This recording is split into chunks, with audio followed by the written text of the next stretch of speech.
सभी दोस्तों को महेश सिंह राठौड़ का नमस्कार। आप देख रहे हैं MSR पाठशाला चैनल। आप सभी का स्वागत है, अभिनंदन है। आज का अपना विषय रहेगा दोस्तों, जो अभी 13 अप्रैल 2023 का जो आदेश है, यहाँ पर जो आप देख रहे हैं राजस्थान सरकार प्रारंभिक शिक्षा विभाग का, जिसमें प्रारंभिक शिक्षा के अधीन सभी शिक्षाकर्मी पैरा टीचर्स एवं ग्राम पंचायत सहायकों को Rajasthan contractual hiring of counselling civil post rule 2022 के अंतर्गत लाए जाने हेतु पूर्व में निर्धारित किए गए पारिश्रमिक में संशोधन किया गया है। जो पूर्व में जो पारिश्रमिक निर्धारित किया गया है उसमें संशोधन कर दिया गया है। तो वित्त विभाग का पत्र क्रमांक है ये, जो कि 2/3/2023 एवं इस विभाग का समसंख्यक पत्र दिनांक 21/10/2022 को पहले जो निर्धारित किया गया था मानदेय, उसमें परिवर्तन किया गया दोस्तों।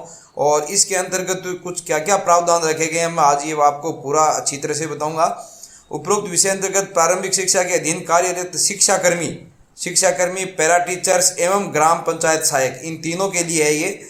सहायकों को Rajasthan contractual hiring of civil post rule 2022 के अंतर्गत लाए जाने हेतु पूर्व निर्धारित किए गए पारिश्रमिक एवं पदनाम दोनों में परिवर्तन किया गया है, में वित्त विभाग द्वारा निर्धारित संशोधन किया गया है। यहाँ पर ग्राम पंचायत सहायक व शिक्षाकर्मी व पैरा टीचर जिनकी शैक्षणिक व प्रशैक्षणिक योग्यता, ये महत्वपूर्ण है। ध्यान देने योग्य बात यह है कि जिनकी शैक्षणिक व प्रशैक्षणिक योग्यता है, वो जैसे DLED है, BSTC है, BEd है, उनका संशोधित पदनाम एवं पारिश्रमिक राशि निम्न अनुसार जो टेबल में दी गई है, निर्धारित की गई है।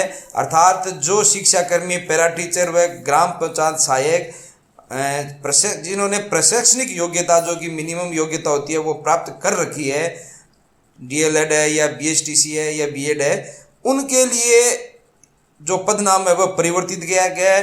तो इस टेबल में पदनाम दे रखा है, जैसे अपन 1 by 1 देखेंगे कि शिक्षाकर्मी को सहायक शिक्षक कहा गया है।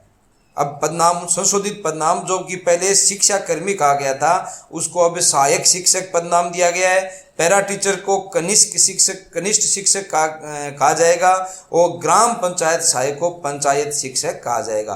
तो ये तीनों पदनाम है, ये तीनों पदनाम अब वर्तमान में दिए गए हैं। ये 13 का आदेश है, यानी ये कल का आदेश है दोस्तों।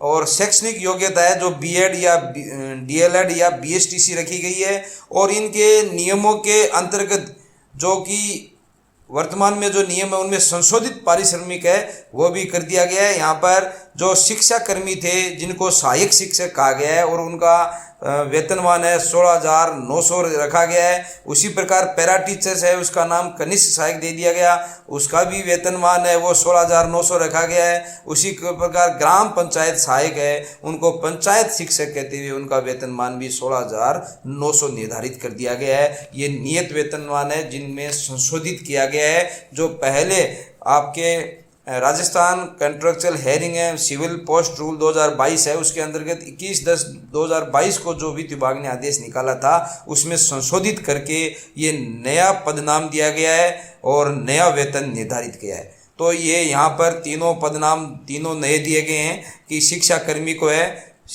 को तो यहाँ पर कहा गया है आपके पंचायत शिक्षक, सहायक शिक्षक, और पैरा टीचर को कनिष्ठ शिक्षक, और पंचायत सहायक को यहाँ पर पंचायत शिक्षक आ गया है। तो ये तीनों ही पदनाम बदलते हुए और उनका बदला गया है, वो ये नाम उन पर लागू होगा जिनकी शैक्षणिक योग्यता है वो BEd DLED है, BSTC है। और इसके क्रम में अब अपन आगे चलते हैं, आगे भी इनमें देखते हैं क्या क्या परिवर्तन हुआ है। यहाँ पर अगर आगे देखा जाए तो उक्तानुसार निर्धारित समेकित पारिश्रमिक निम्न शर्तों के अधीन रहेगा। यानी ये शर्तें हैं, इनकी 1 by 1 अपन शर्त देख लेते हैं क्या क्या शर्त है इनकी। इन नियम के अंतर्गत आने वाले पूर्व यदि किसी कार्मिक को उपरोक्त निर्धारित किए जा रहे पारिश्रमिक के अधीन पारिश्रमिक प्राप्त हो, तो ऐसे कार्मिकों को वर्तमान में प्राप्त पारिश्रमिक को संरक्षित किया जाएगा। यानी जो 16,900 इनका जो पारिश्रमिक निर्धारित किया गया है, इससे अगर किसी को ज़्यादा पारिश्रमिक मिल रहा है, यानी उसको वेतन मिल रहा है, तो उनका वेतन है वो संरक्षित किया जाएगा, यानी उनके वेतन में किसी प्रकार की कमी नहीं आएगी। यानी अगर कोई 16,900 की से ऊपर जिसको वेतन मिल रहा है तो उनका वेतन है वो संरक्षित रखा जाएगा, यानी उनके वेतन को कम नहीं किया जाएगा। दूसरा यहाँ है कि ये महत्वपूर्ण चीज़ है कि जो एजेंसी के माध्यम से, यहाँ पर एजेंसी के माध्यम से अथवा जॉब बेसिस पर कार्यरत कार्मिकों को इन नियमों के अंतर्गत नहीं दिया गया है, यानी कोई एजेंसी के माध्यम से लगा हुआ है या जॉब बेसिस से लगा हुआ है, ऐसे कार्मिकों को इस नियम के अंतर्गत नहीं लिया जाएगा। उसके बाद में आगे है Rajasthan contractual hiring of civil post rule 2022 के नियम 3 के प्रावधानों के अनुसार कार्यरत कार्मिक को पद के लिए निर्धारित शैक्षणिक योग्यता एवं अनुभव की शर्त पूरी करने पर ही इन नियमों के अंतर्गत लाया जाएगा। यानी जो इस निर्धारित पद हैं, ये जो पैरा टीचर्स के हैं, पंचायत सहायक के हैं और शिक्षाकर्मी के हैं, जो बीएड है और डीएलएड है या बीएसटीसी है, इसमें ये योग्यता करने पर ही उनको इस नियम के अंतर्गत लाया जाएगा। और जिनके योग्यता नहीं है, जैसे यहाँ पर दे रखा है कि जिनके ये योग्यता नहीं है उनका पूर्व में निर्धारित पदनाम, यानी जो पहले जो पदनाम था वही रखा जाएगा और उनका पारिश्रमिक भी वही रखा जाएगा जो पूर्व में हेयरिंग इस रूल के अकॉर्डिंग रखा गया था। 21/10/2022 के रूल के अंतर्गत जो रखा गया था वित्त विभाग के आदेश के अनुसार, वो उनका पदनाम और उनका पारिश्रमिक यथावत रहेगा जिन्होंने बीएड और डीएलएड और बीएसटीसी नहीं कर रखी है। तो उनके लिए वही नियम है। और जिन्होंने बीएड बीएसटीसी और डीएलएड कर रखी है, जिन शिक्षा कर्मियों ने, जिन पंचायत सहायकों ने, जिन पैरा टीचरों ने, उनका पदनाम भी परिवर्तित कर दिया गया है और उनका जो पारिश्रमिक है वो भी परिवर्तित कर दिया गया है। तो इसमें पारिश्रमिक और पदनाम में के अलावा इसमें कुछ विशेष विवरण भी है जो कि मैं इस टेबल में आपको बता रहा हूँ कि जो सहायक शिक्षक या जो कनिष्ठ सहायक या जो पंचायत शिक्षक, जो कि ये नए पदनाम दिए गए हैं सरकार की तरफ से, इनमें जो 9 वर्ष पूर्ण कर चुके हैं, अर्थात जिन्होंने सेवा देते हुए 9 वर्ष पूर्ण हो चुके हैं, संविदा तथा अवधि, संविदा पर सेवा अवधि अगर जिनकी 9 वर्ष हो चुकी है, उन सहायक शिक्षक, उनका नाम निर्धारित संविदा अवधि पूर्ण करने पर पदनाम, अर्थात जिन्होंने 9 वर्ष पूर्ण कर लिए हैं उनका पदनाम यहाँ पर सहायक शिक्षक सेकंड हो जाएगा। सहायक शिक्षक सेकंड ग्रेड और 18 वर्ष पूर्ण करने पर सहायक शिक्षक ग्रेड फर्स्ट प्राप्त कर लेगा। और इनका जो मासिक संशोधित पारिश्रमिक है वो भी 16,900 से 29,600 सहायक शिक्षक ग्रेड सेकंड के लिए निर्धारित कर दिया गया है। और उसी प्रकार सहायक शिक्षक ग्रेड फर्स्ट के लिए 51,600 निर्धारित कर दिया गया है। तो ये बहुत ही बड़ी घोषणा है राज्य सरकार द्वारा सभी शिक्षाकर्मी, पंचायत सहायक और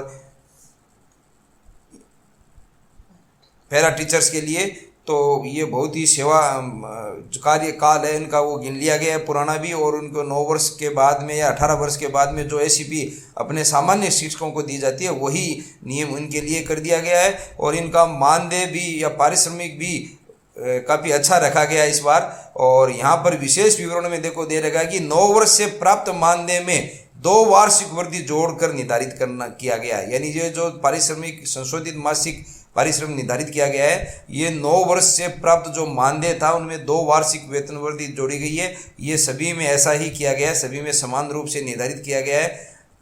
ये सभी चाहे पंचायत सहायक शिक्षक हो या कनिष्ठ शिक्षक हो या फिर पंचायत सहायक शिक्षक हो, इनमें ये नियम सभी में समान है। और ये 9 वर्ष 18 वर्ष के नियमों को सभी में समान रूप से निर्धारण सरकार द्वारा कर दिया गया है। तो ये वित्त विभाग का आदेश है दोस्तों और लेटेस्ट आदेश है। इस प्रकार के आदेश और लेटेस्ट न्यूज़ देखने के लिए MSR पाठशाला को आप सब्सक्राइब कीजिए।